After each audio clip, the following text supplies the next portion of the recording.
जय श्री कृष्ण। चतुर्दश अध्याय। श्री भगवान बोले, ज्ञानों में भी अति उत्तम उस परम ज्ञान को मैं फिर कहूँगा जिसको जानकर सब मुनिजन इस संसार से मुक्त होकर परम सिद्धि को प्राप्त हो गए हैं। इस ज्ञान को आश्रय करके अर्थात धारण करके मेरे स्वरूप को प्राप्त हुए पुरुष सृष्टि के आदि में पुनः उत्पन्न नहीं होते और प्रलय काल में भी व्याकुल नहीं होते। हे अर्जुन, मेरी महत ब्रह्म रूप मूल प्रकृति संपूर्ण भूतों की योनि है, अर्थात गर्भाधान का स्थान है, और मैं उस योनि में चेतन समुदाय रूप गर्भ को स्थापन करता हूँ। उस जड़ चेतन के संयोग से सब भूतों की उत्पत्ति होती है। हे अर्जुन, नाना प्रकार की सब योनियों में जितनी मूर्तियाँ अर्थात शरीरधारी प्राणी उत्पन्न होते हैं, प्रकृति तो उन सब की गर्भ धारण करने वाली माता है और मैं बीज को स्थापन करने वाला पिता हूँ। हे अर्जुन, सत्वगुण, रजोगुण और तमोगुण ये प्रकृति से उत्पन्न तीनों गुण अविनाशी जीवात्मा को शरीर में बांधते हैं।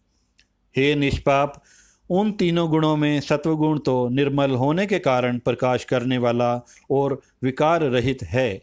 वह सुख के संबंध से और ज्ञान के संबंध से अर्थात उसके अभिमान से बांधता है। हे अर्जुन, राग रूप रजोगुण को कामना और आसक्ति से उत्पन्न जान। वह इस जीवात्मा को कर्मों के और उनके फल के समान संबंध से बांधता है। हे अर्जुन, सब देहाभिमानियों को मोहित करने वाले तमोगुण को तो अज्ञान से उत्पन्न जान। वह इस जीवात्मा को प्रमाद, आलस्य और निद्रा के द्वारा बांधता है। हे अर्जुन, सत्वगुण सुख में लगाता है और रजोगुण कर्म में तथा तमोगुण तो ज्ञान को ढककर प्रमाद में भी लगाता है।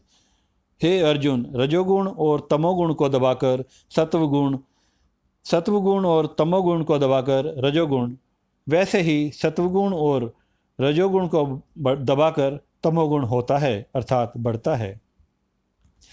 जिस समय इस देह में तथा अंतःकरण और इंद्रियों में चेतनता और विवेक शक्ति उत्पन्न होती है, उस समय ऐसा जानना चाहिए कि सत्वगुण बड़ा है।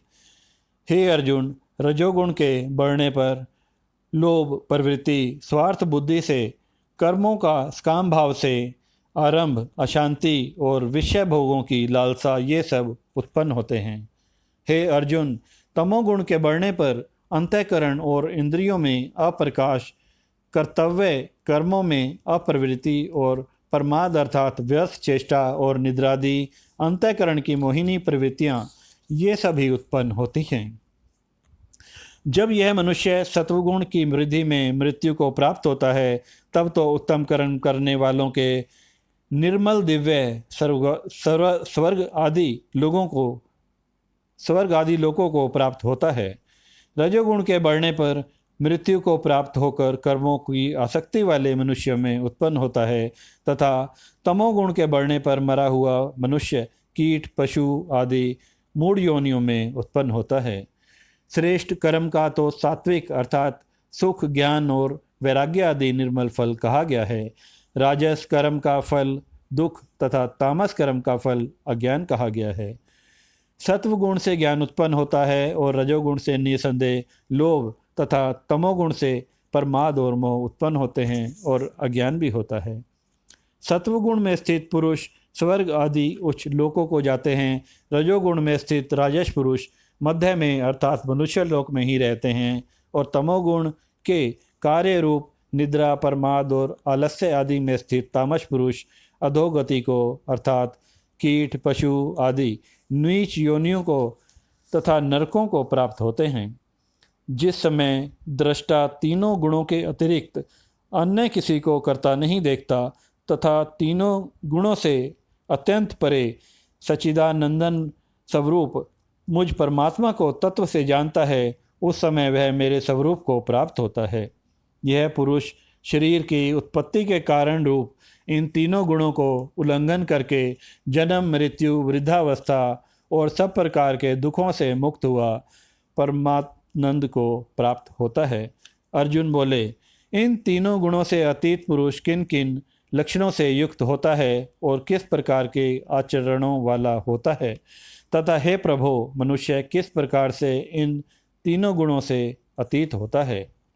श्री भगवान बोले, हे अर्जुन, जो पुरुष सत्वगुण के कार्य रूप प्रकाश को और रजोगुण के कार्य रूप प्रवृत्ति को तथा तमोगुण के कार्य रूप मोह को भी न तो प्रवृत्त होने पर उससे द्वेष करता है और न निवृत्त होने पर उसकी आकांक्षा करता है, जो साक्षी के सदृश्य स्थित हुआ गुणों के द्वारा विचलित नहीं किया जा सकता और गुण ही गुणों में बरतते हैं, ऐसा समझता हुआ जो सच्चिदानंदन परमात्मा में एक ही भाव से स्थित रहता है एवं उस स्थिति से कभी विचलित नहीं होता, जो निरंतर आत्म भाव में स्थित दुख सुख को समान समझने वाला, मिट्टी पत्थर और स्वर्ग में समान भाव वाला, ज्ञानी प्रिय और अप्रिय को एक सा मानने वाला और अपनी निंदा स्तुति में भी समान भाव वाला है, जो मान और अपमान में सम है, मित्र और वैरी के पक्ष में भी सम है